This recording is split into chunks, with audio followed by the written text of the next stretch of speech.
ജോർദാനിലെ Rania രാജ്ഞിയും American ഐക്യനാടുകളുടെ മുൻ vice president അൽ ഗോറും വത്തിക്കാനിൽ കുട്ടികളുടെ അവകാശങ്ങളെക്കുറിച്ച് നടക്കുന്ന അന്താരാഷ്ട്ര കോൺഗ്രസിൽ പങ്കെടുക്കും.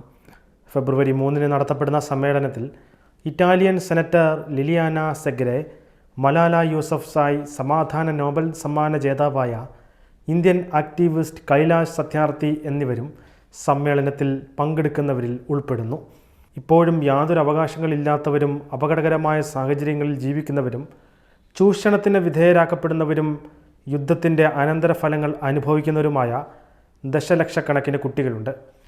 അവരുടെ സംരക്ഷണം ഉറപ്പാക്കുന്നതിനുള്ള വഴികൾ കണ്ടെത്തുന്നതിനുള്ള അവസരമായിരിക്കും ഈ കോൺഗ്രസ് എന്ന് നവംബർ 20 നടന്ന പൊതുസമ്മേളനത്തിൽ മാർപ്പാപ്പ പറഞ്ഞിരുന്നു. കുട്ടികളെ ബാധിക്കുന്ന പ്രശ്നങ്ങളെ സംബന്ധിക്കുന്ന വ്യത്യസ്തമായ വിഷയങ്ങൾ ഉൾപ്പെടുത്തിക്കൊണ്ടുള്ള 8 പാനലുകളെ അടിസ്ഥാനമാക്കി 2 സെഷനുകളായാണ് സമ്മേളനം നടക്കുന്നതെന്ന് സെൻറ്റ് പീറ്റേഴ്സ് ബസിലിക്കയുടെ കമ്മ്യൂണിക്കേഷൻ ഡയറക്ടറും കുട്ടികളുടെ ആഗോള ദിനത്തിനായുള്ള പൊന്തിഫിക്കൽ കമ്മിറ്റിയുടെ പ്രസിഡന്റുമായ ഫാദർ എൻസോ ഫോർച്യൂണോറ്റോ പങ്കുവച്ചു.